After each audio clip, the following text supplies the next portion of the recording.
Well, ladies and gentlemen, welcome to another edition of Season Ticket Holders. I'm your host, Dane Lillingston, and we have a very, very special guest with us today. He's a Fox Sports presenter and sideline reporter, rugby league commentator, one of the hosts of Face to Face, MC, proud Kamilaroi man.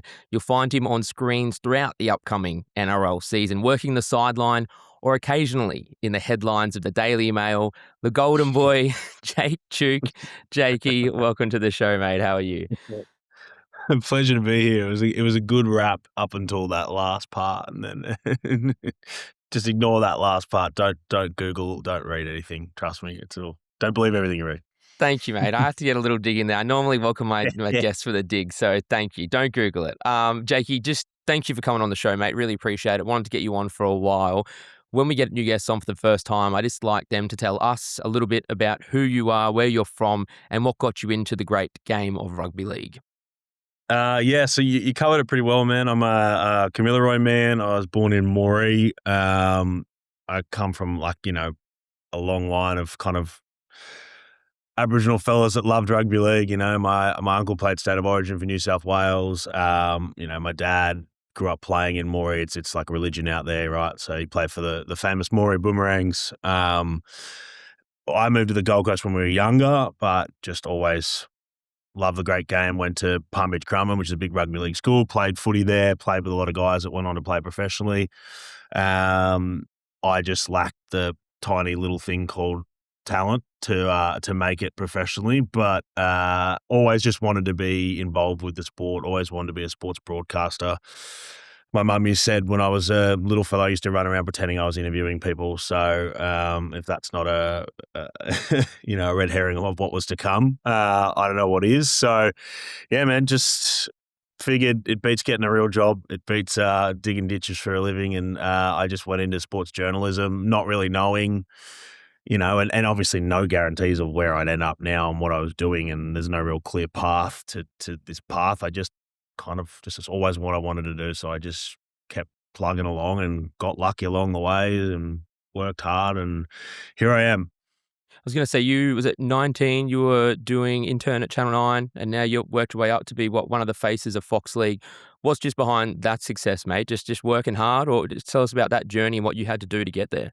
Mate, so I was just finished high school, and I was going to uni, and I got involved with the Gold Coast Titans doing like a cadetship there, and their like internal kind of media organisation. And I would do that on my holidays, and then anyway, I saw a cadetship to do a year's worth of work in Sydney, and it was 3 months at Fox Sports, 3 months at SBS. So 4 months, and then 4 months at Channel 9. I applied for it, ended up getting it. I remember like literally coming down, flying to Sydney for an interview, getting changed at the public toilet near Artarmon, near SBS there, like into my suit, doing the interview, going back, getting changed, getting back on the train, going home, flying back to the Gold Coast. I still drive past that like public toilet all the time and think about because I made the decision to come down for the interview. I could have done it online, but I thought,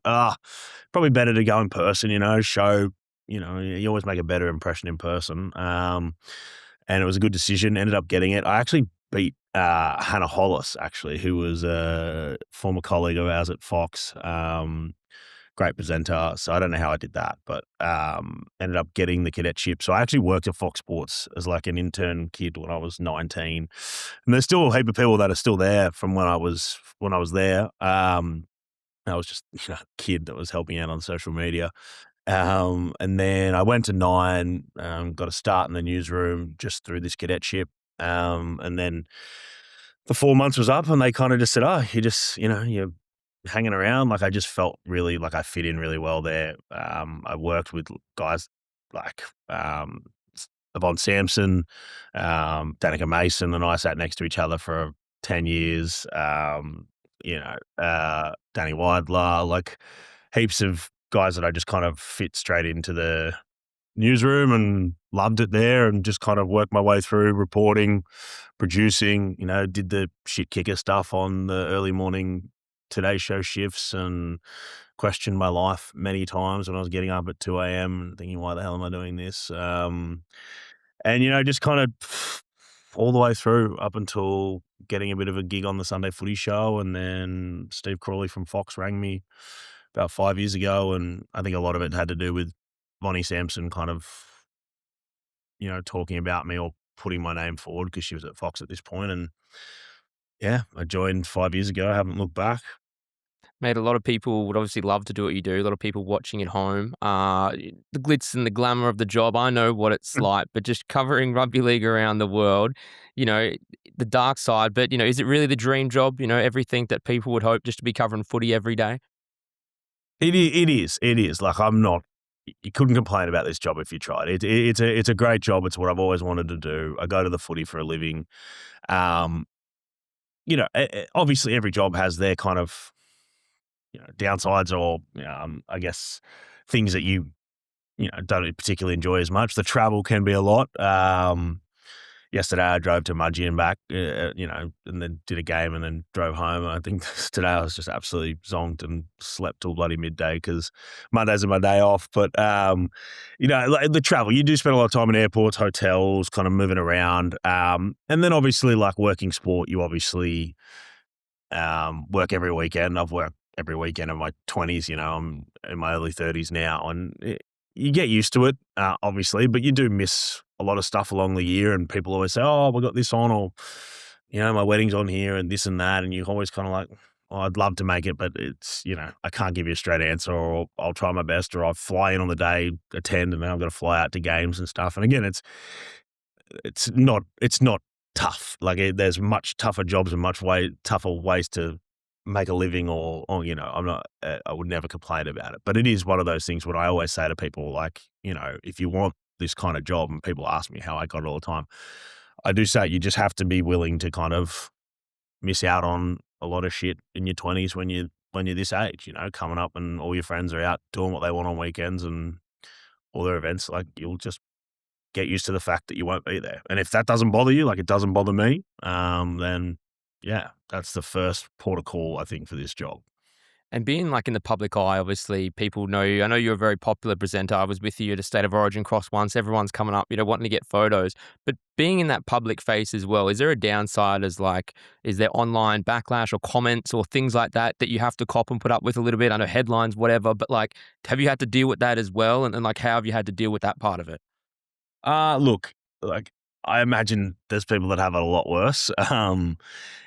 Like you'll cop a little bit of crap every now and then from someone online or someone on Twitter or someone tags you, and yes, there is the immediate temptation to kind of bite back and get in an argument, or but you just learn over the years that there's a dignity in silence. Say nothing, continue doing your job, know that you doing it to the best of your ability. You know the work you put in, you know how much you kind of care for your craft and the sport.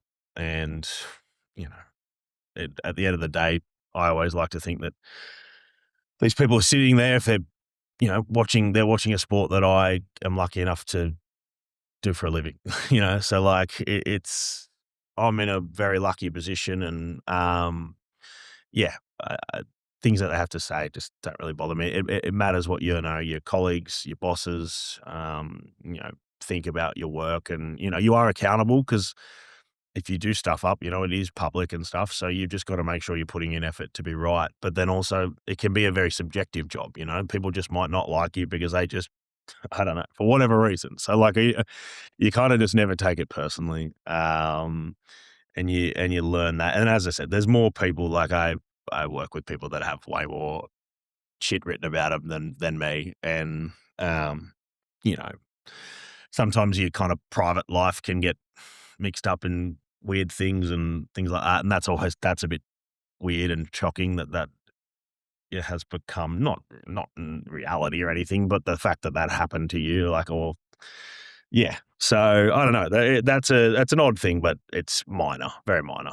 As far as the actual footy, you still have that love of the game and enjoy it. Do you still support your team? Do you have a team, or do you try and sort of stay away from that? Or I know you have to deal with clubs so regularly, you can't be too proud and out about it. But how do you sort of see that aspect in loving the game and supporting? Look, I get asked this question more than anything, and I know you're a proud Broncos man, and but honestly, I think over the years, I always say to people, I go for whoever makes my job easier, which is true in a certain respect. Like, if there's a storyline and at a certain game and you want to talk to a particular player after the game, you kind of want their team to win because they'll be in a better mood. They're more likely to talk. Do you know what I mean? So, like, Mm. that kind of dictates it a lot. And as you said, you get to know these guys personally. You get to know the clubs personally. You have to work with them. Some are difficult, some are easy. It changes and chops and changes depending on the personnel there, the staff, all these many factors. So you just stop attaching yourself to the color of the jersey or the emblem on the jersey. You start to become more of oh, I like him. He's a good bloke. I want him to win. Or, oh, they were a bit difficult last time I dealt with them. So, like, it gets to that, I think. Yeah, and then I think I normally just pick a storyline. Like, I love a different storyline every year of like, oh, I'd love to see them win. I think it'd be great for the game because of X, Y, Z. Like last year, thought the Raiders. I really wanted the Raiders to win because I just thought it was a great story.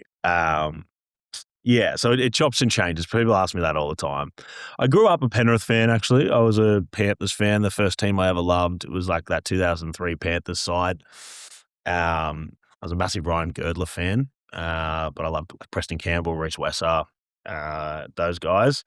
I kind of transitioned to the Titans a bit when I moved to the Gold Coast, and we were there when they kind of came in 07. So I went to their first, maybe not the first game, second game.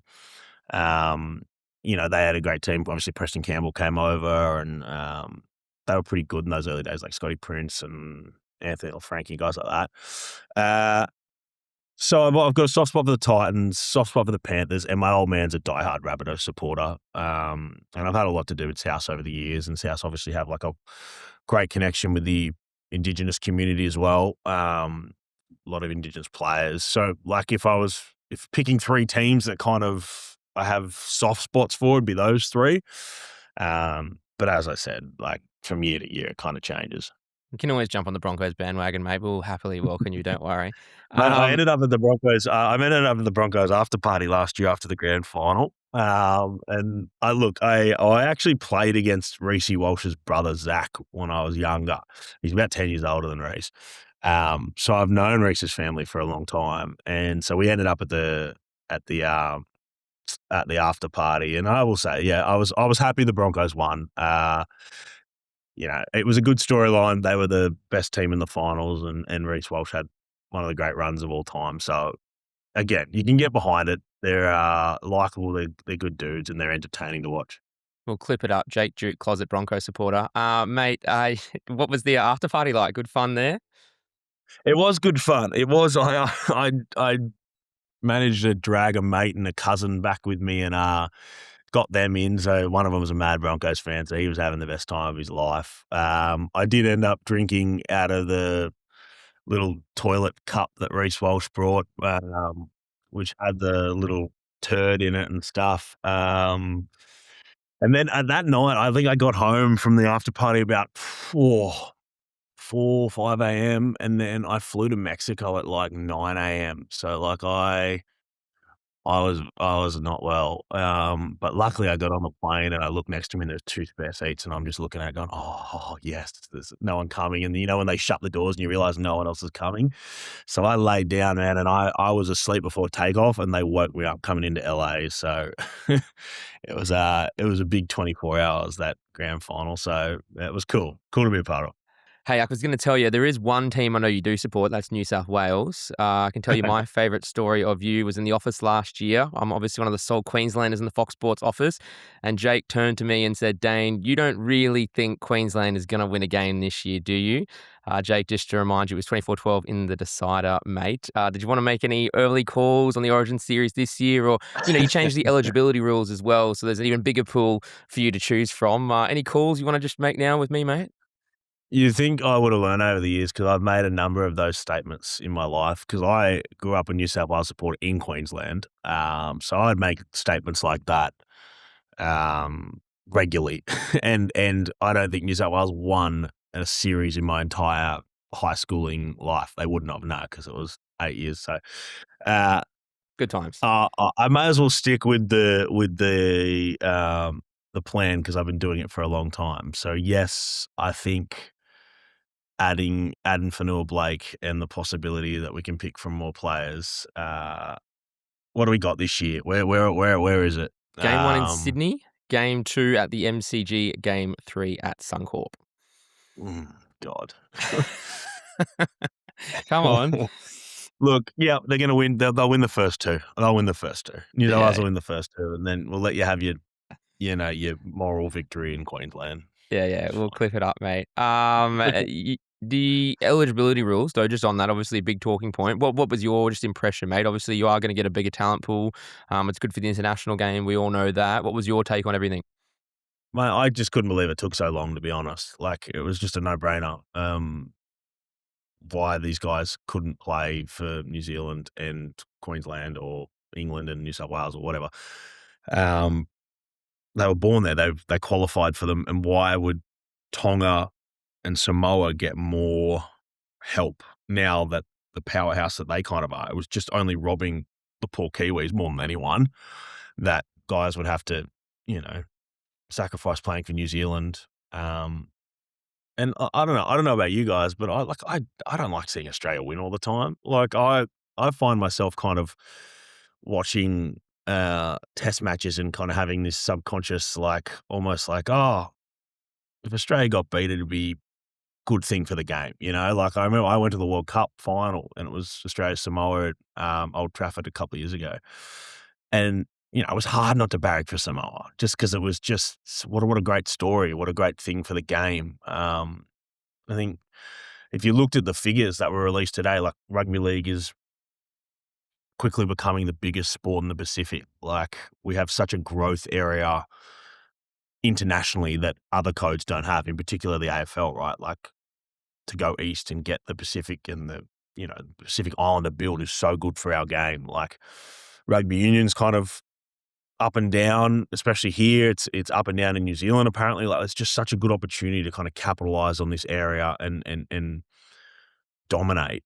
And so I just think allowing New Zealand to be really strong in rugby league, allowing them to have guys like Kalen Ponga and that play for them. Because think about how many great players over the years have probably chosen to play for Australia purely to play Origin.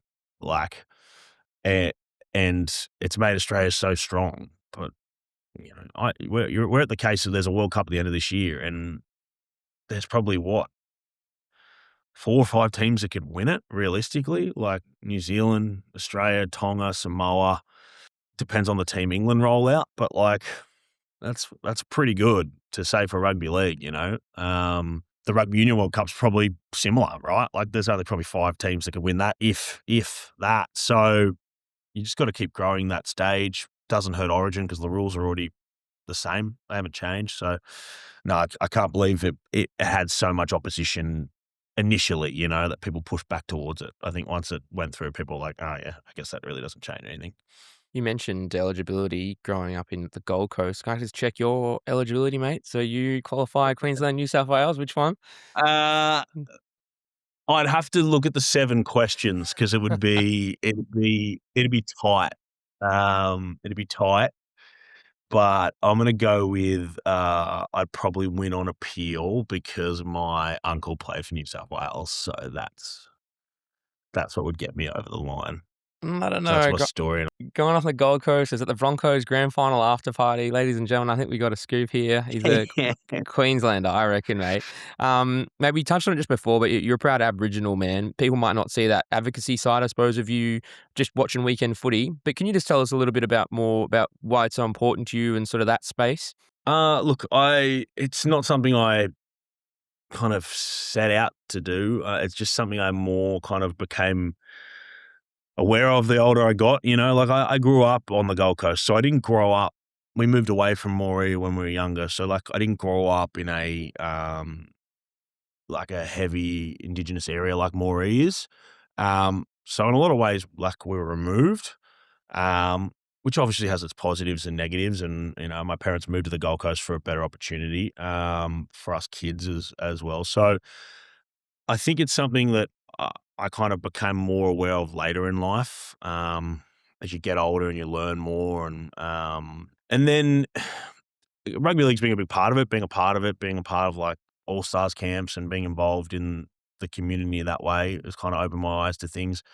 And I just thought, you know, sport is such a powerful vehicle for change, and so often it falls on these athletes to kind of be advocates, and they're just they don't choose that life either, right? Like they just sportsmen, and suddenly they're the spokespeople for entire political arguments or discourse around the history of this country, which is a lot to shoulder. So I think the more Aboriginal people we have in roles where they are, you know, not prominent's not the right word, but have a platform, right? The more you can lend your voice, even if it's a small thing, I think is just the little part I can do. Because, there aren't many people of Aboriginal descent in kind of positions of power or, in media roles. It's not, a place that we usually find ourselves because of, so many factors, including social disadvantage and things brought on by colonisation. So the most prominent Indigenous sports people in Australia are usually sportsmen, right? Like, so I just feel like being in that world a little bit, and as someone who kind of is, probably more willing to take that on as opposed to some of the, athletes and things, and someone who, I went to university, I studied Indigenous studies. I kind of have a background in these things. I just feel like it's a bit of a responsibility to lend your voice to it as much as possible, and do your little part. And hopefully, the more the more I progress in my career, the more of a platform I can have, and I'll always try and do that. But it is a fine line to walk between, doing your job and being a presenter and a rugby league commentator, and also, venturing into political discourse, if you can call it that. So, yeah, something I'm learning over the years and something I enjoy, and also something that can take a lot of your energy too. Something that, like, over the years I've opted in and out of because it can be draining. It can be like, sometimes you feel like you're yelling against a brick wall or fighting a kind of institution much bigger than you. And that can be disheartening at times, but, you just got to keep plugging away with it. So, yeah, whatever I can lend myself to, I try to. No, that's awesome, mate. Really awesome to hear. That's really special that you're doing that, Matt. So you should be very proud. Mate, just getting out the weekend, I just want to fire off some quick things at you. Being out there all the time, you've obviously seen all the fan bases, the stadiums, the atmospheres. Who has the most passionate fans in the NRL? Oh, we're splitting hairs here, honestly. Brisbane? I think, look, I will say, last year, that prelim final against Penrith was the loudest stadium I've ever heard in my career. That was crazy. That was Origin-esque, maybe even more. Like, I really, really, really loud. That was an awesome environment to see. I think the Dogs last year created some pretty great environments too. When you see 60 odd thousand at a core stadium, like normally a core is a bit, its atmosphere can be a bit down when there's not 50,000 people in it because it is so big. So I think the Dogs created a pretty good atmosphere last year. Yeah, Brisbane or the Dogs at the moment, probably the two best kind of atmospheres being created in the NRL, I think. What's the best stadium to watch footy at? Suncorp Stadium. Yeah, Suncorp. Pack Suncorp Stadium. I'm just trying to think. God, they're all running through my head really quickly. The rectangular stadiums are the best. Suncorp probably wins because it's the biggest rectangular stadium, and it's kind of like anyone who's been there, it's built into the ground. So you walk in at kind of halfway up the stadium. So like it is literally like a cauldron. And he says he's not a Queenslander. What about on the Not flip? making I'm not making a solid case of being a New South Welshman, am I? No. Wait, I'll cliff them up all together for you at the end of the show and send them to you, and you tell me. What about on the flip side? What about the worst? Is there like a place you sort of maybe dread going a little bit, or the fans, are going to give it to you, or it's just an intense atmosphere, anything like that? Look, I wasn't particularly. I know the history around it. The SCG is obviously brilliant for cricket and AFL. I wasn't the biggest fan of it. Rugby league, you're a bit far away and it's a bit low to the ground. I know they don't play there regularly anymore, and I understand the history of it and how many grand finals it hosted and all these things. Just from purely a spectator position in the modern game. Not the greatest. I think any of the like if it's a circular ground, it's obviously not as good because you're further away, and those kind of big grounds are more suited to AFL and cricket. For your interviews, obviously, we see a lot of your great work on Face to Face, being a part of the host as that, and obviously every weekend on the sidelines. Do you have a favourite player, past or present, that you've interviewed? Oh, there's been some good ones over the years.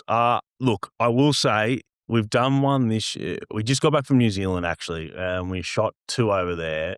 Tawira Nikau, and maybe people don't remember Tawira Nikau some of your age, maybe and our age, because he's kind of right on the cusp of our kind of memory, but he won a grand final with the Storm. He's kind of one of the founding players of the Storm. This big, iconic Māori player, had a big mullet. Like he was just, he kind of turned the grand final in 99 when the Storm were down 14-0 the Dragons. They come back and won it. And he played a fair bit in England and he played a lot for New Zealand. Kind of legendary guy. And he has an incredible story. It might be my favourite. It's harrowing. He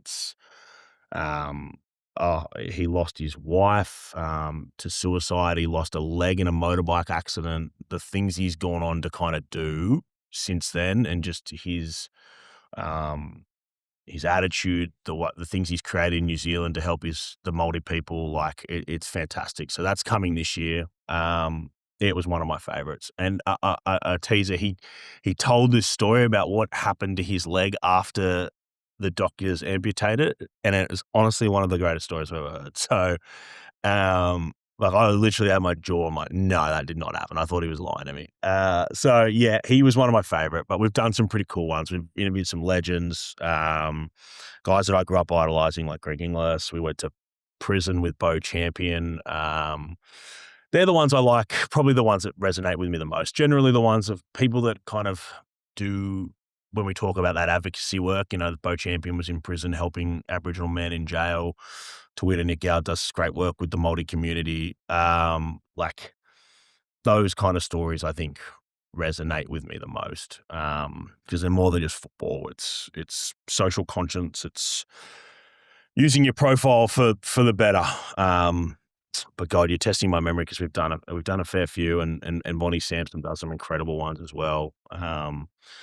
So yeah, really proud of the little show that we built that kind of started out of nowhere and kind of started because Benji Marshall was with Fox and then left, and we needed to fill 10 kind of shows towards the back end of the year, and we just kind of said, someone said, why don't you do like an interview show, and then that's what like we kind of created. So pretty special to be a part of. The guys that I work on it with Fox are incredible. Like the amount of work they do. Vonnie and I just do the interviews. They'll go to the state library to find news clippings from 1969 about one player, or like trawl through thousands of hours of video clips to find games and specific references or bits of commentary. Like it's crazy the kind of effort these guys go into producing good television, because there is a difference between, interviews and podcasting and good television, because television, you need to see the pics, you need to see where you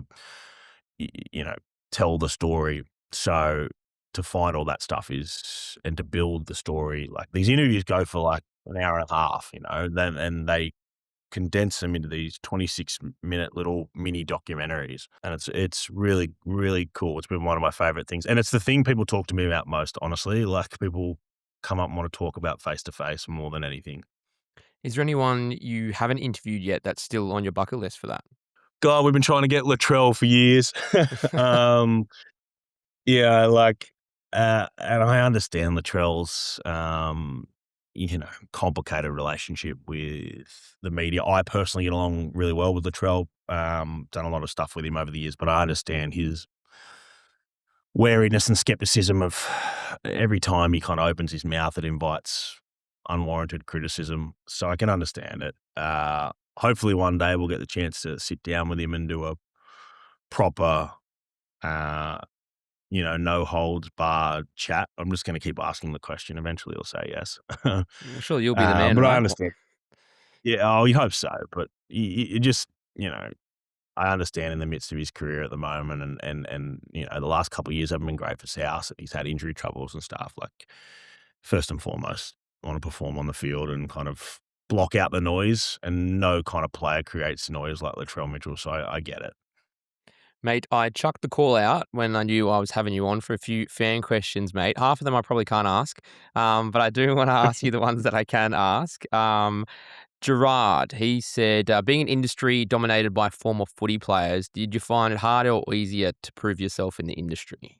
I definitely think it's harder because sport's parochial, right? People live and breathe this stuff. And they think to themselves, well, why do I care about this guy? Why do I have to listen to this guy tell me about the sport I've loved and watched my whole life? It takes a long time to prove that. And if you didn't play, they don't really have that reason to know that you know what you're talking about, which is fair enough, right?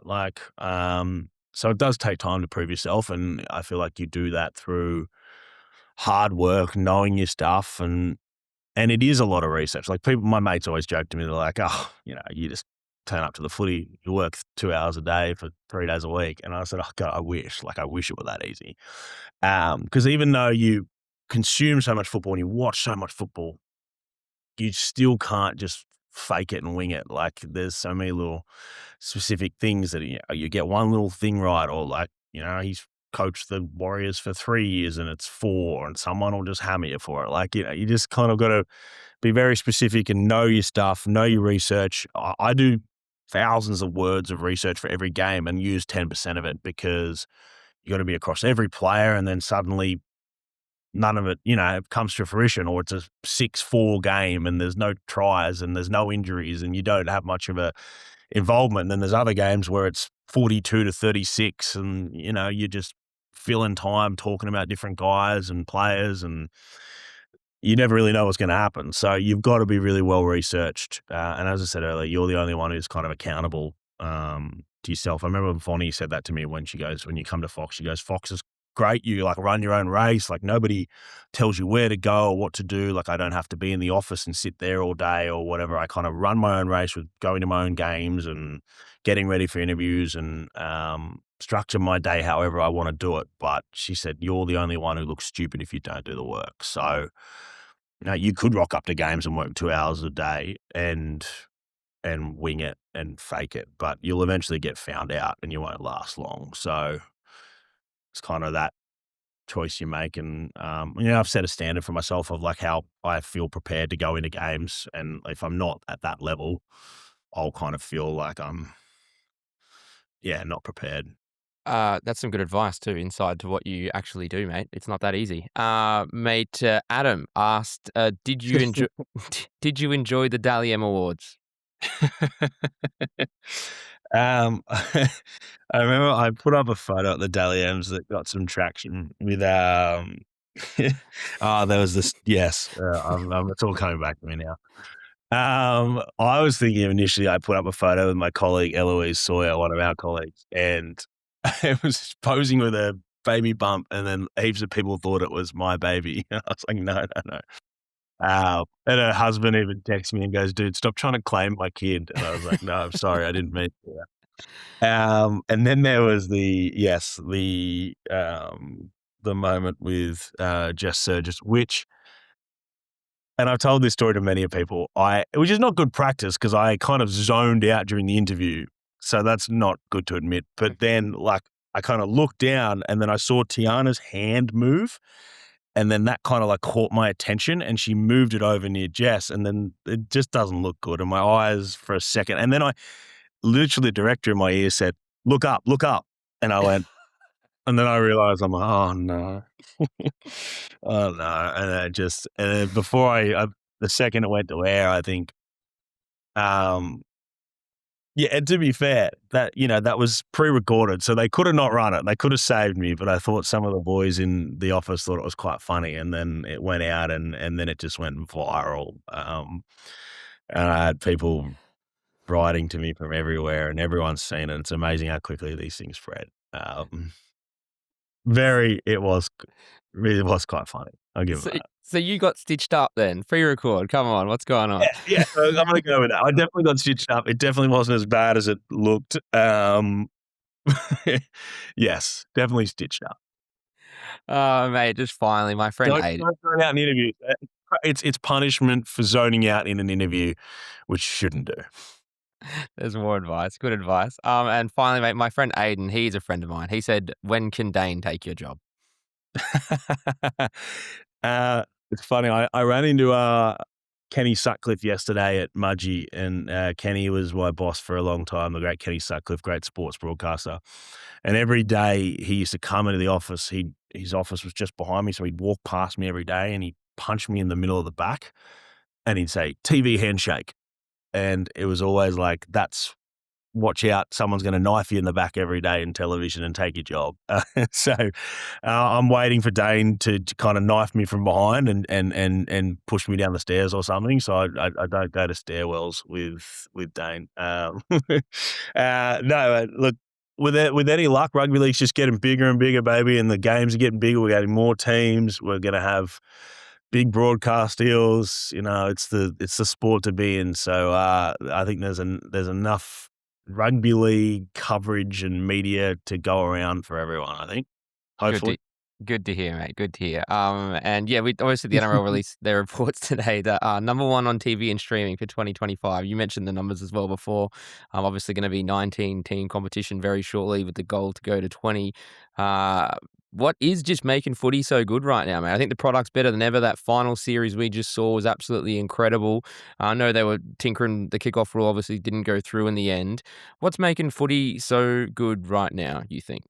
I just think it's the best all-round game in the world.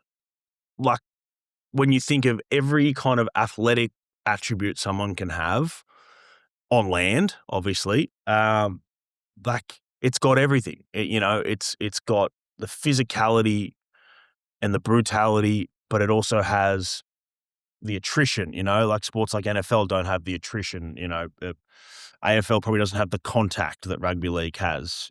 UFC has, obviously there's freak athletes and psychopaths when they get in the ring, but like there's this team element to rugby league. There's this fitness. There's a skill then as well. There's the ball skill. There's the finesse. It just all round kind of has anything you could want from a sport. Soccer, obviously beautiful at its best, football, but lacks that kind of real physicality. Same with basketball. So I just think, and then obviously rugby union's had its issues over the years, and its rules and its penalties that kind of slow it up a little bit. So I just think they've made this product that is just entertainment plus. The athletes are incredible.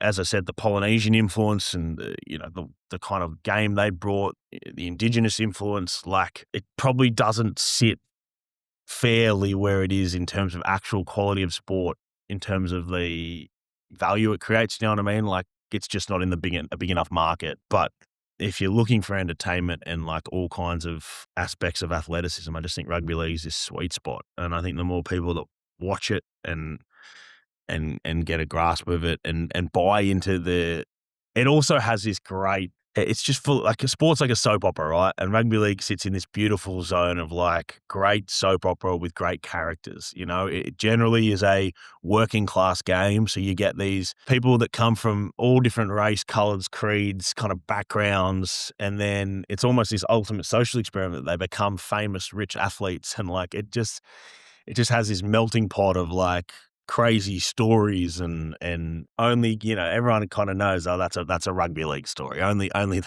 rugby league comes up with brilliant yarns. And then the surrounding cast, the people that are around it, the journos, the GMs and the characters, it's a great soap opera. So that's why I just think people are just discovering it. guys like Peter Volandis and that have done a great job kind of marketing it and pushing it forward into new worlds. And again, I think the more people see it, the more people, it's hard to deny how good it is. Very, very well put, mate. Now, just finally, obviously, the season is here this weekend. Who is your tip to take it all in 2026? It's a tough one, really. Like watching the trials all week, I find it hard to think who's going to miss out. I know there's a lot of good, yeah, you go through the teams and you're like, these guys on paper should make the finals. Even the teams that all missed the 8 last year, you could make a case for just about any of them. Like, I can see how they could win games and get in there, right? So I don't think there's a clear front runner like Brisbane, obviously the premiers, but you look at the run they had last year, like, will they have a run like that again? That was one of the great runs of all time, right? Will Reece Walsh be able to put together a string of games like that again? Like we've seen great runs over the years, but can you replicate them?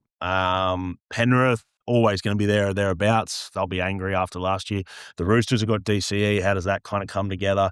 The Storm, big factor. Like, they've lost some key guys. Xavier Coates is out for 3 months. Eli Katoa, Pappenhausen's gone. Like, it's going to be tough for them. And then you kind of get into the next group. I'll give you a smoky. I think one of these 3 teams can make a big run at it, and I don't know if they can win the comp, but I think they can be the big movers and shakers. I think either the Dolphins, the Rabbitohs, or the Warriors. They're my 3 teams this year. South looks good in the trials. You look at their team, they're stacked as. Dolphins have got so many points in them, they just got to defend better. And the Warriors were in it last year, and then people forget they lost Barnett, they lost Metcalf, but they've got good depth, and I just think they're coming towards, like, if the Warriors are ever going to win a comp, they've got a squad now and they've kind of got a coach. Like, could be now. So half the comp. Thanks, So there Jake. you go. If I put it, look, I'll go the Wires. There you go. I'd like to see the Wires win the comp. There you go. There you go. New Zealand. They're my story. Thanks. Zealand, Queensland. I'll go for anyone but New South Wales teams, apparently. Yeah, Jake, good luck with the State of Origin this year, mate. We'll see what calls you can come up with in the office next time I see you. It's been an absolute pleasure to talk to you about your journey and everything in football, mate. You're an inspiration for a lot of people out there. And I know you have plenty of love out there from plenty of fans and supporters. So thank you very much for taking the time and joining us on Season Ticket Holders. Pleasure. Thanks for having me, Dana. Legend. Thanks, Jake. And thanks, everyone, for listening. Please show us some love. Give us a like, support, follow, subscribe, YouTube, Apple, Spotify, wherever you get your podcasts. Take care. We'll talk to you soon. Bye-bye.